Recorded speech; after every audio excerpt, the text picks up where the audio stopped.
Bonjour, bienvenue à la Sentinelle des Temps pour des présentations bibliques, des études ensemble que nous allons faire et j'espère que cela nous conduira sur un chemin de partage en tout cas. Je vous invite à incliner la tête pour une courte prière. Merci notre Dieu de nous accompagner dans cette étude, Seigneur, et que ta parole éclate à notre cœur et à nos yeux et que ton Saint-Esprit nous accompagne dans ces quelques minutes. Nous te remercions pour ta présence. Et accorde-nous le discernement et la sagesse spirituelle. Au nom de Jésus-Christ, Amen. Je voulais développer un sujet avec vous qui est très intéressant. C'est un sujet que l'apôtre Paul développe lui-même longuement. C'est l'idée en Christ. L'idée en Christ. C'est difficile, je vous avoue, de comprendre la plénitude de l'Évangile, sa complétude, si on ne comprend pas certains concepts. On aura du mal à comprendre le message des trois anges, on aura du mal à comprendre la doctrine de la substitution ou les grandes vérités bibliques si l'on ne comprend pas cette notion de en Christ que Paul a longuement développée. Christ notre justice et Christ notre substitut sont véritablement deux thèmes cruciaux pour notre compréhension de l'Évangile. Si vous prenez un texte de Romains 1, verset 1, Paul est très clair. Paul, serviteur de Jésus-Christ, appelé à être apôtre, mis à part pour annoncer l'Évangile de Dieu. Paul a été appelé pour annoncer l'Évangile de Dieu. Christ, sur terre, n'a pas été appelé à expliquer l'Évangile. Il a été appelé pour vivre cet Évangile.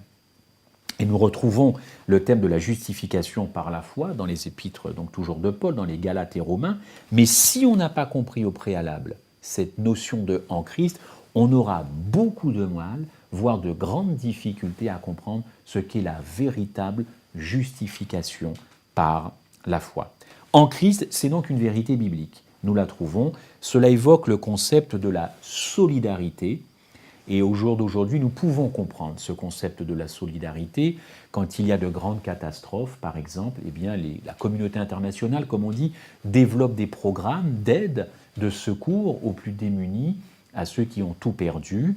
Donc il y a des actions qui se font un petit peu partout. Donc ce concept de la solidarité, on peut le comprendre. Mais il coexiste avec un autre concept, lui aussi très bien vivant. C'est celui de l'individualisme. Car nous vivons dans des sociétés où nous sommes très individualistes.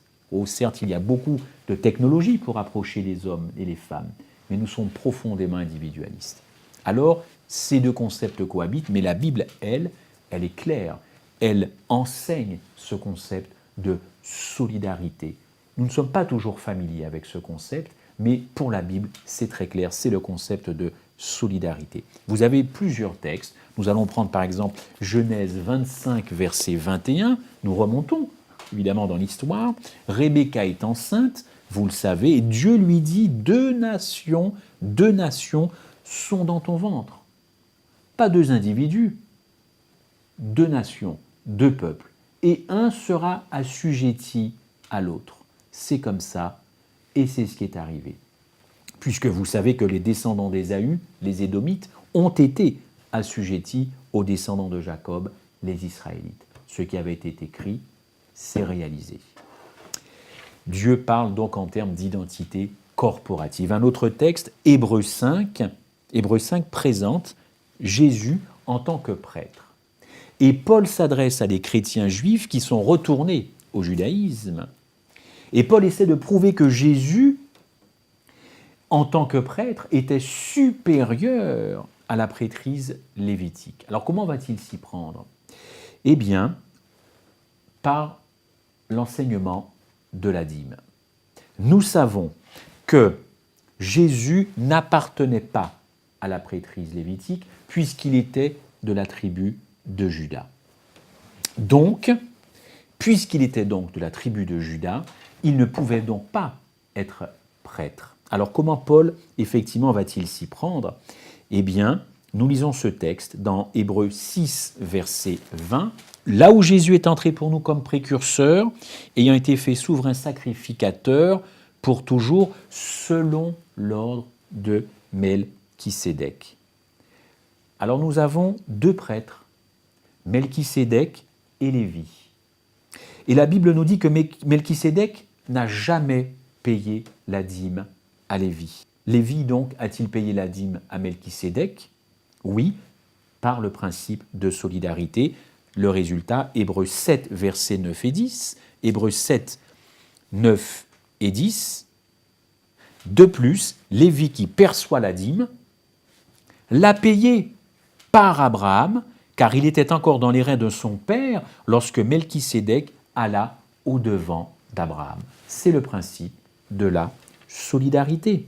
Où était Lévi quand Abraham a rencontré Melchisédek? Lévi était dans les reins d'Abraham.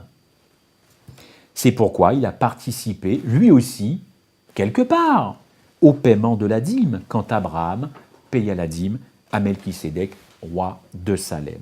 C'est le principe de solidarité. Autre exemple biblique, et nous remontons dans le temps, Genèse 2, verset 7.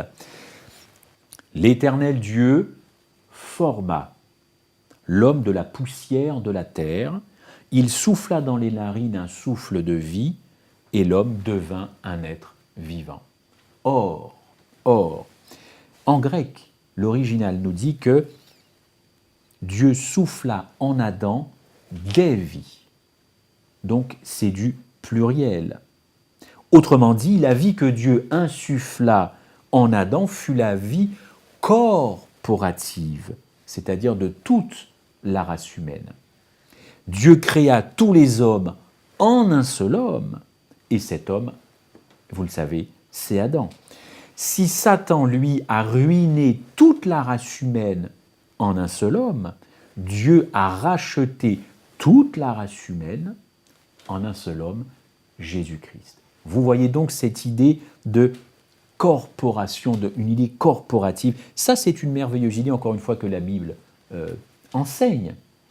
Dans Romains 5, verset 18, et toujours pour prendre suite à Genèse 2, Romains 5, verset 18, « Ainsi donc, par une seule offense, la condamnation a atteint tous les hommes. » C'est clair.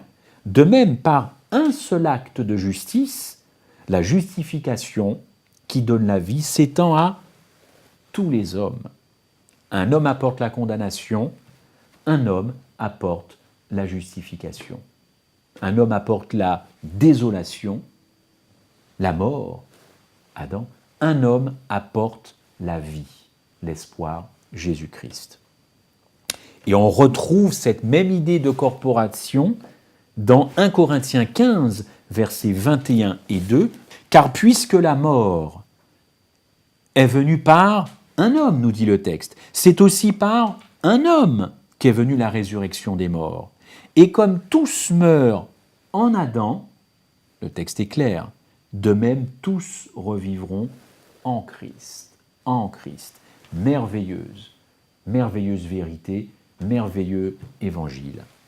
Car puisque la mort est venue par un homme, et donc pas plusieurs, c'est aussi par un homme, et là on retrouve le singulier, qu'est venue la résurrection des morts. En quelque sorte, et je vous le disais, un homme apporte la mort, Adam, un autre homme apporte la vie, Jésus-Christ.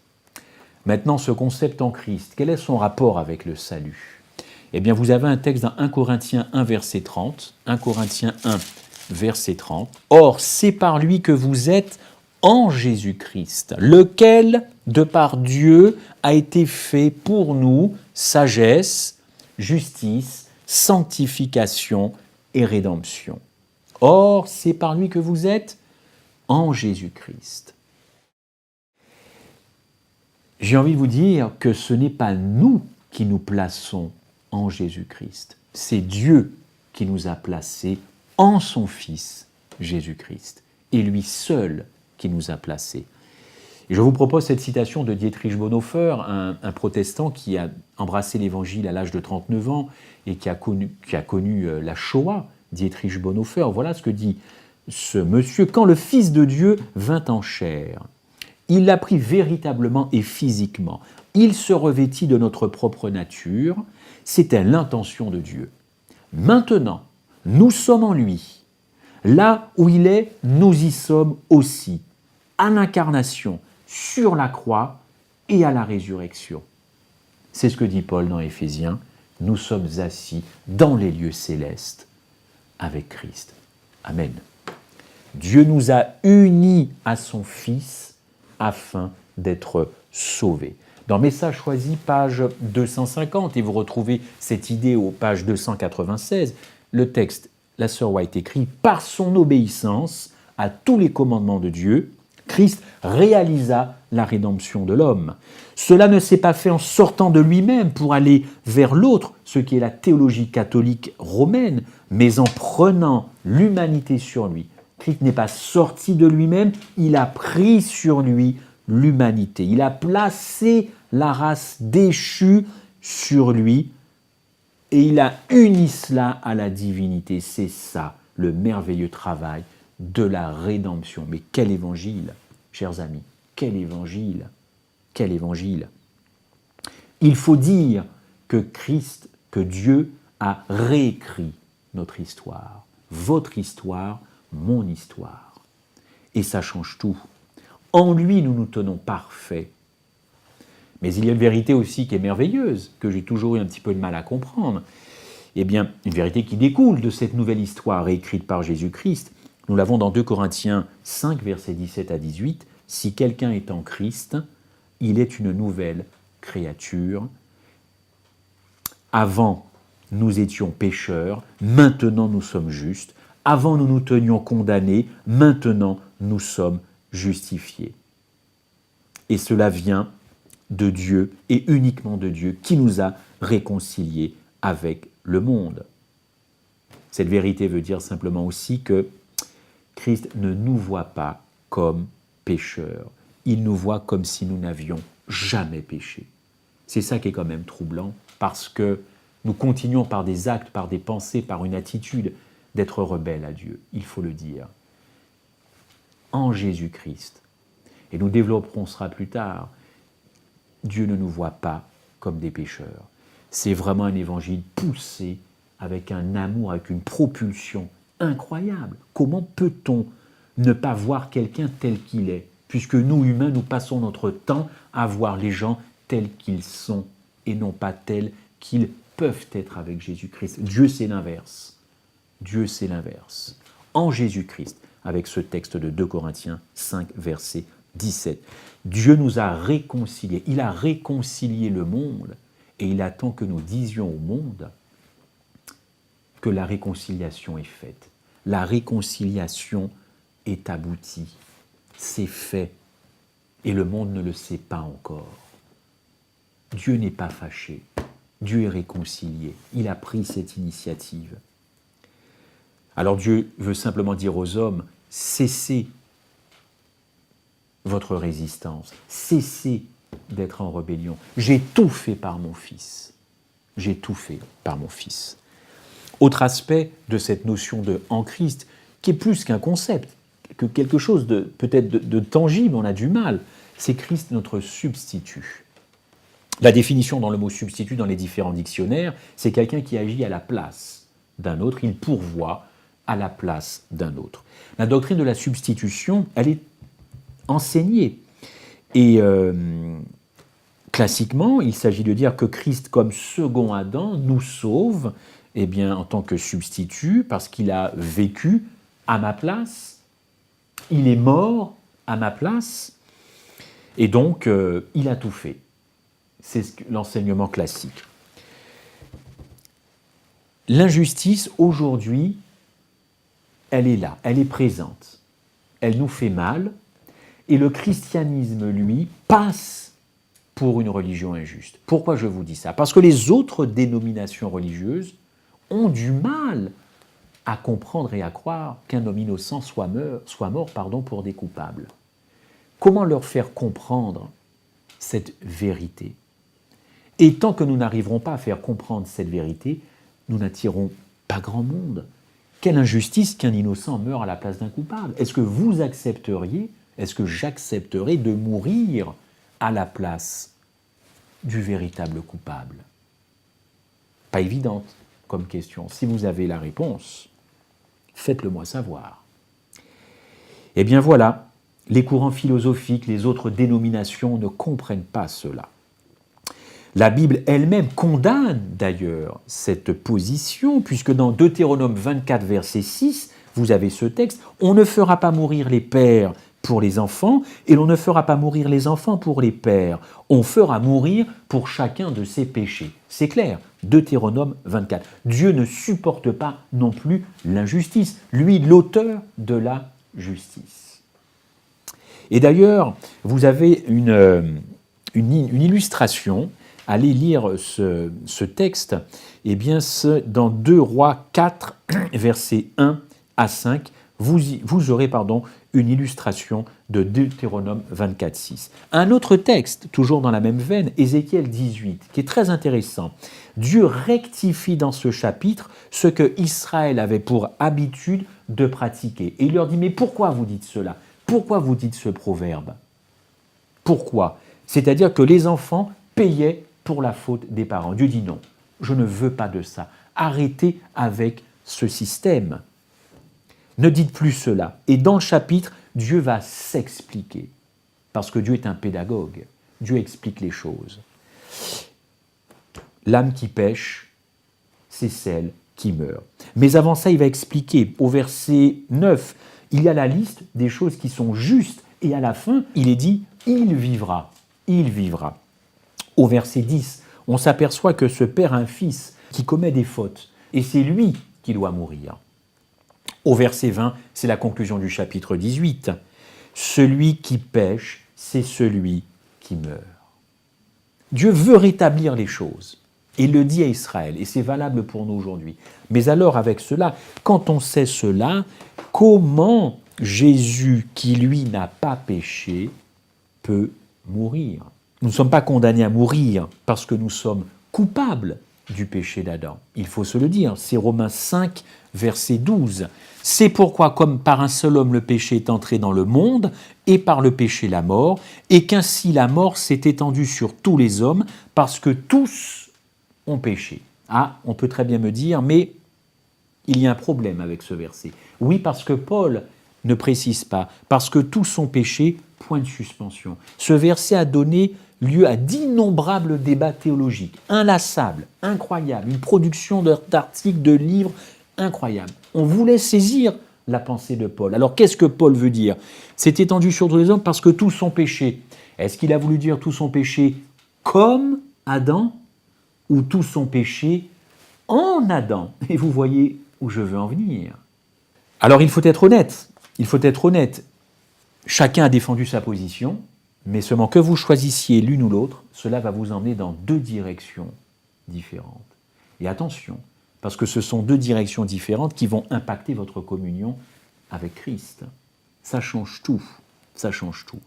Mais compte tenu du contexte dans lequel Paul s'exprime, compte tenu de la logique du texte, de l'enseignement de Paul sur la justification par la foi, il est cohérent de prendre la position de tous les hommes meurent parce que tous ont péché en Adam.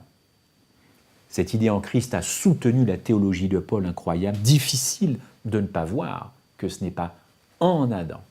Une question que l'on peut se poser sur la croix, pour rebondir à ce texte, est-ce que c'est un homme qui est mort à la place de tous les hommes, ou est-ce que ce sont tous les hommes qui sont morts en un seul homme? C'est une très très très importante question.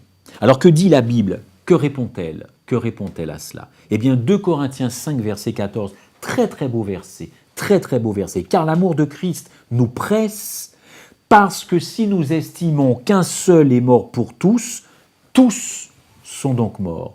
La mort de Jésus fut bien donc corporative, tout comme le péché d'Adam fut corporatif. 2 Corinthiens 5, verset 14. C'est aussi l'idée que l'on retrouve dans 1 Pierre 2, verset 24. Christ a porté mes péchés pour que je puisse vivre. Quand Jésus a pris sur lui notre humanité, eh bien, il a pris sur lui une humanité qui avait besoin d'être rachetée. C'est ça qu'il faut comprendre et qu'il faut vivre. Une humanité qui avait besoin d'être rachetée. Et c'est ce que beaucoup de dénominations ne comprennent pas, c'est que aujourd'hui, on a séparé l'humanité de Christ de mon humanité. Il y a un fossé, un océan maintenant. Si on considère que Christ a endossé sur lui une nature non pécheresse, comment vais-je pouvoir m'identifier? Ce que je ressens, ce que je souffre, comment je peux m'identifier à quelqu'un qui a été différent de moi? Ce n'est pas possible. Je ne peux m'identifier qu'à ceux qui comprennent ma souffrance et non pas à des étrangers, à des indifférents. L'apôtre d'ailleurs Paul dit en Galates 2, verset 20, je suis crucifié avec Christ. Il a compris, Paul, ce qui se passait à la croix et présenté un Christ qui a endossé une nature non pécheresse, c'est un évangile immoral, parce que cela crée une distance incroyable avec notre Sauveur Jésus-Christ. C'est un évangile immoral. C'est pour ça que nous connaissons aussi beaucoup de problèmes. La théorie de la substitution, encore une fois, qui est biblique, eh bien, il faut quand même faire attention, parce que en la pervertissant, elle devient une théorie comme une licence pour pécher. Jésus-Christ est mort à la croix, il a payé la facture, maintenant je peux faire ma vie. Merci beaucoup, je n'ai rien demandé, mais respect, mais je peux faire ma vie. Et pourtant, on est sur du socle légal, une théorie biblique. Mais regardez, quand on peut la déformer, qu'est-ce que ça peut amener? Attention donc à ce que cette théorie de la substitution ne soit transformée. Cet abus, ce mauvais usage de la substitution vient du fait que l'on pense qu'il s'agit d'une substitution par délégation. Beaucoup pensent, y compris des adventistes effectivement, que Christ se substitue à lui-même, à l'humanité, déchu pendant qu'il était sur la terre. Mais la Bible n'enseigne pas cela, la Bible ne dit pas cela. Et comme dit Paul, en Christ, vous pouvez comprendre les choses. Si on poursuit toujours dans cette direction, la nature humaine du péché fut substituée en lieu et place à celle de la nature pécheresse de l'humanité. Sa parfaite obéissance de Christ et son sacrifice ont été substitués à quoi? Au péché. Présenté comme cela, ce n'est qu'une série de substitutions à la place de ceci, à la place de cela. Encore une fois, si on va dans ce sens, eh bien, comment s'identifier à Jésus-Christ? Ce n'est pas un Christ qui s'identifie à l'humanité. Il ne devient pas un avec nous, mais il substitue sa nature à la mienne. Alors, pas étonnant que le christianisme, encore une fois, soit considéré comme une religion immorale. Il faut bien le reconnaître. Mais au contraire, si on comprend la substitution dans le cadre du contexte, en Christ, basé sur ce concept de solidarité dont nous parlions au début, alors la vision devient beaucoup plus claire. Oui, Christ a bien sauvé le genre humain, mais en réalité, il a pris le genre humain déchu, donc après le péché, sur lui. Il a donc vécu les choses. Il n'a pas simplement vécu une vie parfaite à ma place. Il n'est pas simplement mort à ma place, mais bien plus, beaucoup plus. Et c'est ce que l'évangile et Paul veut nous faire comprendre. Ses actions, sa vie parfaite, sa mort ont bien changé le cours de l'humanité. Et toute l'humanité a été justifiée légalement par sa mort, parce que toute l'humanité était en Jésus-Christ. C'est bien là que se situe toute la différence entre une substitution par délégation à ma place, voilà, merci, mais tu as tout fait à ma place, et une substitution vécue, réelle. Dans la première notion, il y a l'idée d'un échange. Je vais faire certaines choses à ta place. Dans la seconde idée, cette substitution réelle, là, il y a une idée de participation. Et ça change toute votre relation avec Jésus-Christ. Expérience, participation. C'est seulement quand je m'identifie à la croix de Jésus-Christ que l'Évangile véritablement, d'ailleurs Romain le dit, Paul le dit, que l'Évangile devient une puissance de ma vie. Si je ne m'identifie pas à la croix, comment l'Évangile peut être une puissance dans ma vie de tous les jours? Sa vie est ma vie, sa mort est ma mort, sa résurrection est ma résurrection. Si quelqu'un est en Christ, il est une nouvelle créature, je vous le disais. Il faut savoir que le mot grec n'emploie pas le mot créature, mais le mot création. Alors je vais répéter ce verset avec le grec. Si quelqu'un est en Christ, il est une nouvelle création. Vous imaginez un petit peu tout ce que ça change. Christ a cloué la race adamique à la croix et offre une nouvelle vie, une nouvelle écriture de notre histoire à l'humanité. Alors, ne laissons pas le monde nous voir comme avant notre conversion, mais laissons le monde nous voir comme après notre conversion.